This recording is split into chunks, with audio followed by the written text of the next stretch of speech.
जितने भी एवरेज लोग होते हैं ना, उनके पास कोई प्लान ही नहीं होता है जिंदगी का। आज एक एक्सरसाइज कीजिएगा आप लिखिए कि आपकी करंट इनकम क्या है, आपकी आज की इनकम क्या है। ठीक है, तो मान लो किसी की 50,000 है, किसी की 5 लाख है, जो भी है, आप अपनी करंट इनकम लिखिए।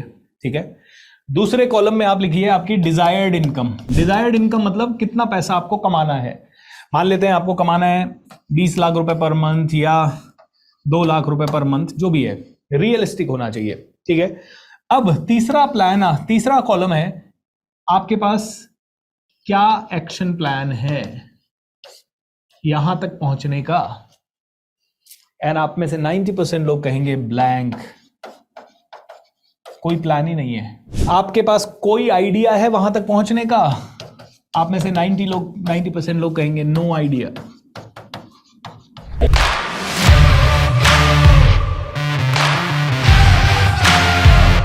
आप सिर्फ किस्मत के भरोसे बैठे हैं।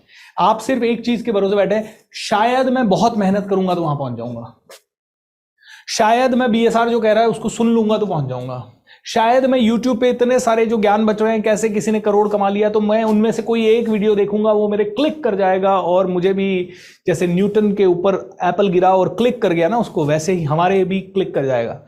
क्या हमारे पास प्लान है? क्या हमारे पास आइडिया है? नहीं है। क्या सोच रहे हैं हम? चमत्कार की एक्सपेक्टेशन कर रहे हैं। चमत्कार होते हैं लेकिन उन्हीं के साथ होते हैं जिनके पास कुछ आइडिया, कुछ प्लान, कुछ तो होता है, किसी डायरेक्शन में काम करने वाले तो होते हैं। तो कहते हैं हम इंडियन लोग ना बड़े पॉजिटिव होते हैं, हमारे पास कोई भी प्लान नहीं है, फिर भी हम कहते हैं यार सब अच्छा होगा।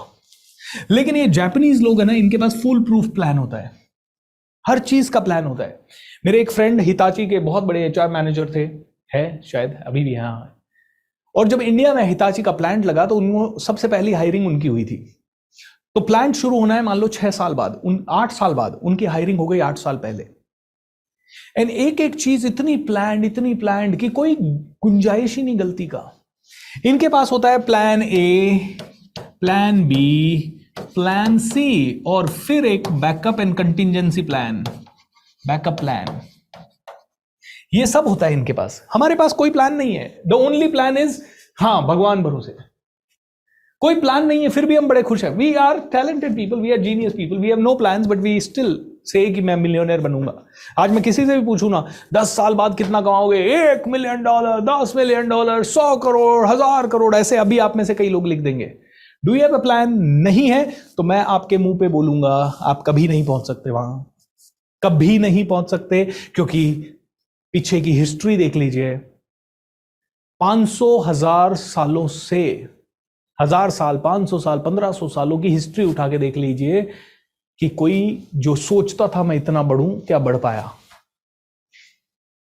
एक्सेप्शंस होते हैं, एक्सेप्शंस की बात नहीं कर रहे। आपके दादाजी, वो भी अरबपति बनने की सोच रहे होंगे। आपके पिताजी, उनके पिताजी, उनके पिताजी, उनके भी पिताजी, उनके भी पिताजी। उस समय अरब नहीं तो करोड़पति, उस समय करोड़पति नहीं तो लखपति भी बहुत बड़ा होता था। दोस्तों, विदाउट प्लान 400-500 सालों में हमारे खानदान में अगर कोई मिलियनेयर नहीं बना तो हम कैसे बन लेंगे? Think about this, it's absolutely interesting, isn't it mind blowing?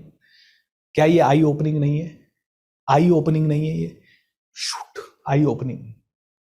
500 सालों में अगर मेरे घर में, परिवार में कोई बिना प्लान के अमीर नहीं बना, बिना फाइनेंशियल एजुकेशन के।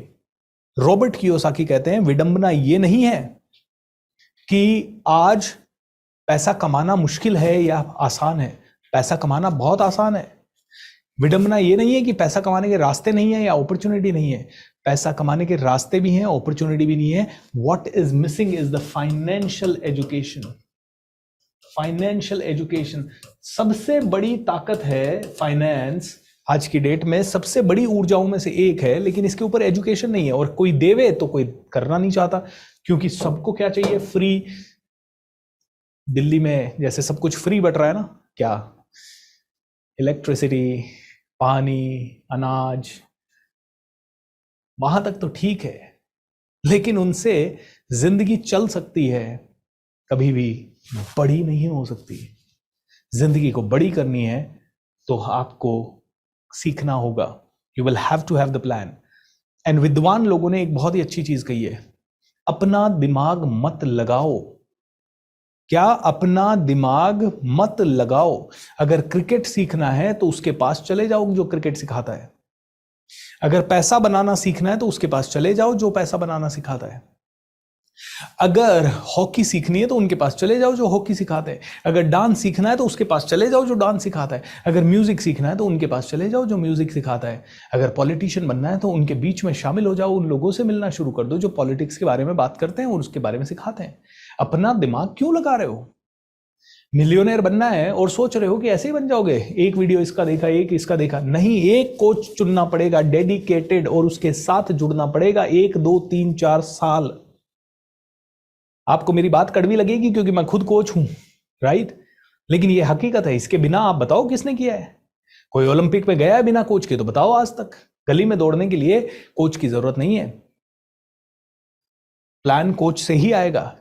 चाहे वो कोच बिजनेस कोच हो हमारे जैसा, या वो कोई आपका घर परिवार का नाना दादा कोई हो, या फिर कोई भी पहुंचा हुआ आदमी हो। Without coach you can not grow, that's for sure. No plans will come, क्योंकि आपको पता ही नहीं चलेगा।